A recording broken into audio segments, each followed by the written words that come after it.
Hello, hello, hello, and welcome to Empires of Aether, the next turn-based strategy board game that allows you to wield power in element of your choosing, vying for control of a new power, a new land, a new element. Aether. We are well underway with competitive Season 2, tracking every metric you could possibly want to know. What is the best move to make at any given time? We've had some elements that are dominating people's attention thus far. Is it for the right reasons? We're going to find out, because we're going to try to draw their attention elsewhere to see if more data can be gleaned. If the current top dogs are truly the top dogs, I don't know. Congratulations to our current leaderboard so far, our top 10 players at the moment, based on average VP. Yes, it is yours truly at the top. Honestly, don't feel like I deserve it. Game 1 gave me a run for my money. Game 2 was a clinic. But we've had some great plays out of the gate here. Lots of great exhibition matches as well. If you haven't played yet, we want you at a table as soon as we can get you there. Congratulations to Geralt of Rivia, the man, Darth Aether, and Blue Shadow. To the top of the leaderboards they go. Relapse won his very first game. Hung on to that top position for as long as he could, but Game 2 did bring him to his knees. But what are the elements bringing us a lot of grief so far? The elements that have won every time that they have been picked are Earth, Nature, and Sun. Out of the 7 games played, Nature has won twice, Sun has won twice. But like I said, I won with Sun in the very first game of the season. Didn't feel like I deserved it. Do I think it is indicative of Sun being overpowered? I really don't. Sun is just an element that has the clearest pathway for what it wants to do. But the moment anyone interrupts the most obvious path, I don't know if they have a pathway forward. So I think we will see that come to play, come to fruition, if anyone else tries to explore it, and they've got a competent enough set of opponents to intervene with their taking of 2 bosses in their corner tile. Nature, I gotta say, I got a pretty low opinion of it. Yes, so opportunistic, such a niche pick. And very rarely is it able to slip through when it is a good pick, which means something's got to give with Nature. Do I think it is dominant? No. I absolutely don't. It has won 2 games. We'll see. Circus was a lot of fun with it. Circus should be one of those where if you see even a potential of Nature being a pick, if Circus is on the board, Nature should climb up your threat levels greatly. Circus felt very strong. Magma got played in both table games last night. Magma got a win in one game, got decimated in the other. I do think Magma is towards the bottom. Magma's going to get a little look-see-do here tonight. But Glacier, Water, and Earth are earning all of the bans. Earth, it seems rightfully so, as the moment that Earth was not banned, it got itself a win. Water really hasn't squeaked through in any game where it would be great. Not sure if it would still dominate. I do think there's a PvE river build that is pretty hard to defend against as another player at the table. But is it truly dominant? Is it one of those things that's unstoppable? Highest play rate, Glacier has been played every single time that it has not been banned. But it's only one of those times. One of those 3 times, actually. But is it rightfully deserving a ban in all of those games? I think it's just the safest play. It's almost guaranteed VP. And I don't want elements to be guaranteed VP. Even if it is 2 or 4 or 5, I don't know if that is healthy for the current way we are pursuing these competitive seasons. And so I'm looking at elements like Poison and Lightning, where they can pretty much if there's a low health boss, you can pretty much universally pick those 2 elements and get guaranteed VP. That's not playing to win. It's just playing to keep your average at a middling number. But Poison, we saw just a few nights ago, Darth Aether in his return to the table squeak out 7 or 8 victory points in a game where it shouldn't have happened whatsoever. But hey, let's see what we can do at this. Who knows how far into the season we are. We don't know what the minimum number of games is going to have to be played in order to make our invitational at the end. We're still waiting to get some familiar faces back to the table, and we're still waiting for you, yes, the newcomers at home, to join our table the moment that you can. We got a great thing going, and the elements are calling. So let's take a gander at what some of these changes might be. Earth, as I said, anyone that asks me what is the easiest element to play, it's Earth. Earth, as it stood, hopefully prior to today, was on effectively a mathematical guaranteed turn 7 win. It was fantastic at 10-10 if you had a couple of mountains in your corner. It is indomitable at 16-16 in 2020, which that's something we should mention right here. The turn positions right now, 13-13 and 2020, are dominating the victories. The 10-10 lone victory is myself in game 1, and then 16-16 hasn't even gotten a win yet. Does that stand for a balancing issue? I don't think so either. I think we're still just shaking the rust off. I really do. I don't think 16-16 is especially a difficult issue. In fact, if you were playing this game a couple years ago and we were really, really putting a lot of time into it, going 2020 was almost a death sentence. You were winning like 12% of the time. And so it appears that we've alleviated that with our VP system. It's still so few games into the season that I don't know that we can say that 16-16 is doomsday. Because I actually think it's my favorite turn position to be in nowadays. But that's just me. That's just me. Earth, you've been a beast since I made you. In fact, you were the second element I ever made. And these abilities have been there. Couple of revisions. Spare rooms didn't always read this way because we didn't have subsequent sequel abilities, if you will, such as Summon Citadel, or even things such as Star Tiles. No, they didn't exist. But now they do. Eating Rocks. You got to commit when you want to use it. You don't get to space it out over a couple of turns to threaten bosses at that turn 4, turn 5 range. If you're in a Turtle v Turtle Nation on the short side, Earth shouldn't have just a guaranteed advantage, right? They're making 43 BM a turn in their corner if they got 2 or 3 mountains. They shouldn't be able to threaten bosses at turn 4, turn 5 that are in the 75 plus health range. No, no, no, no! If you want to do that, you got to commit. They can still threaten bosses, they just got to commit on 1 turn, which means subject to retaliation. So opening them up a little bit more, making Eating Rocks not as much of a guaranteed ability. But their bread and butter, the win button, was Spare Rooms. There was no cap on it. I've seen this thing spawn 7 armies. Spawn a soldier for every structure you own. Keep in mind that one of Earth's passives is to construct defensive fortifications at 2 BM instead of the typical 3. So you have discounts there, and you just spam DFs everywhere you go. And so by the end of the game, if you are winning your short side and you are going for the middle of the board, you've got buildings everywhere. It's truly putrid.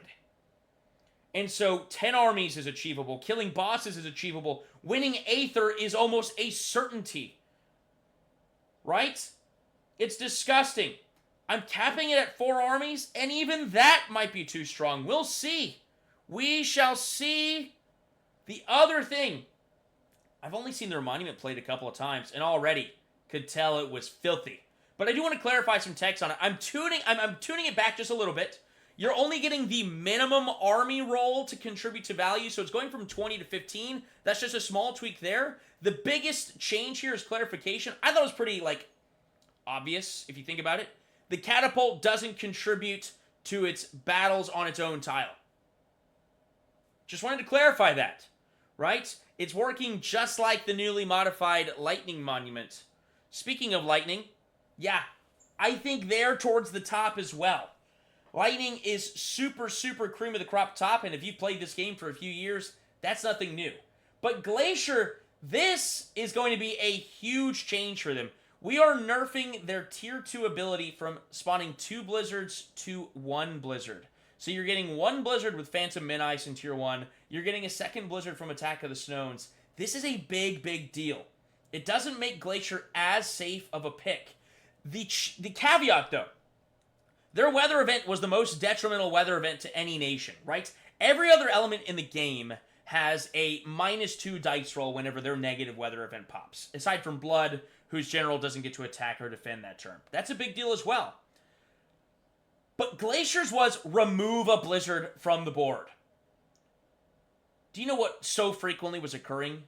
You had your Polar Bears out on the board whenever that weather event popped, and then one of Glacier's only avenues to stay relevant in the mid-game. Yes, you're safe, you're never going to die, but Polar Bears is your way to actually get stuff done in the mid-game, in that turn 4, 5, 6 range, and they would just die.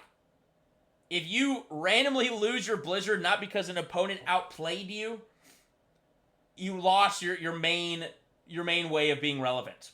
So that's gone. We're giving Glacier the standard -2 dice roll debuff weather event now. Then additionally, Lightning's tier 1 wielding Mjolnir. I'm going to put a couple more conditions on it. The health is going to only be decreased by 20, and it has to be a 75 or more health boss for this ability to work. And you have to discard a third advantage card.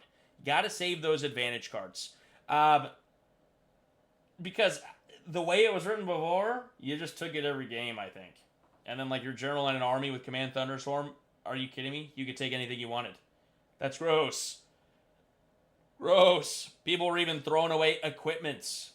Not selling them, not equipping them, throwing them away for Mjolnir. Gross. But if you will take a look at Lightning's other abilities, you do have a Mjolnir build with it, and I do think it's pretty synergistic and pretty scrappy. It might be the 10-10 play, ladies and gentlemen, because I think 10-10 Lightning is one of the worst elements there is. But 13-13 and 16-16 Lightning, gross. Gross. Anyways, back to Glacier. Only having 2 guaranteed Blizzards in their ability set is going to make it to where players have to prioritize going to the temple to recycle those abilities, which I think is really, really cool. I think that's healthier for the game. It makes players have to play around their monument a little bit more. I'm going to keep the economic buff from Wintry Bite on there. So more Eco Glacier might be the play for you. The quest, I am going to keep it at 6 Blizzards for now. And that's because you have a secondary way of spawning troops in Abominable. Putting Yetis on the board, that's another way to generate Blizzards for yourself. And so, if you've got snowshoes and you're spacing them appropriately, your Yetis can squeak you out a couple more Blizzards in the mid-game, and that quest, I think, is still achievable. Do you still need to get to the temple? Absolutely. Do you still need Winter Storm on the move to provide new angles for yourself? Absolutely. So if you're going to go the Blizzard route, you're going to have to play a little bit differently than you were before, and you have the potential of dying, right? If fire or magma is on your border, or even poison for that matter, or metal. Metal's got a way of removing your Blizzards as well. You do have a threat to yourself. Before, you didn't really. You really didn't. Poison, overtuned as well. We've known that for a while. But Poison is guaranteed VP right now. I don't think this is going to be enough to take away the guaranteed VP aspect of them. But we're going to cut the health down to 20 for Bloat Art meta. And I think that's just going to... You're still... If you've got low health bosses in your corner, right? This doesn't have the same text as Wielding Mjolnir does. There's no health minimum on these bosses. You can still nuke a Mink and have it for 5 HP, which means your general can guarantee take it. Right? Poison is still going to be able to do those cheeky things. So this isn't as big of a hit, but it does make more rolls necessary. Now, I hope you got your Shadow win in. Shadow is disgusting. Totem of the Harvest, what was I thinking? Is a fertile footing tier 1 ability that you can play down without any... If you had one decent tile adjacent to your capital, you played Totem of the Harvest on turn 1, and you were netting 12 resources from that tile alone once you put a resource building down on it. I will say, full disclosure, Shadow, I was motivated in creating a 10-10 super viable element. Totem of the Harvest is where I thought I was going with that. Too disgusting. Disgusting ability. I still think you take it, and I still think you want to Shaman Hut it. Because Rainforests and other tiles, if I'm getting 8 to 12 resources a turn from them, with resource buildings on them, yeah, spending 6/6 a turn, if it's a tier 2, like turn 3, that's not bad. That's not bad for what, in the end, most games are ending turn 7 now. That's 48 resources returned if it's a 12 resource generating element tile.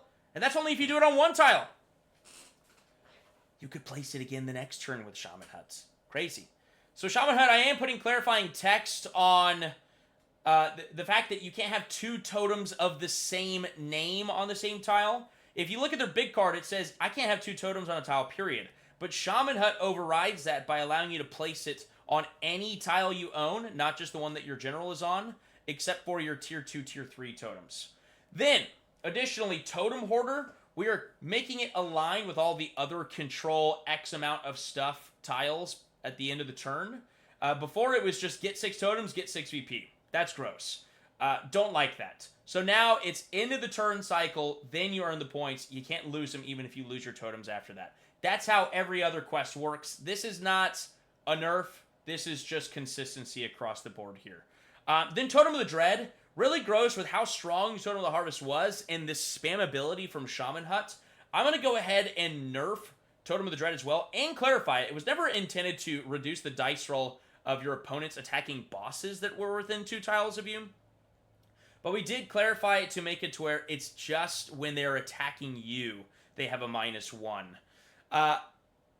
So it's decent. I don't think it's a guaranteed take. But the problem was you had this isolationist shadow economic build where they didn't have to interact with an enemy, and their abilities made it to where opponents didn't want to interact with them. Took Death Speaker, took Doomsayer, whatever it's called, just could kill any dudes that came at you, and then Totem of the Dread making it incredibly hard. Shadow was unkillable, and then you didn't have Blizzards. Now, we said we're going to give a little bit of love to Magma. Magma. Dudes coming out of lava is now a big card passive.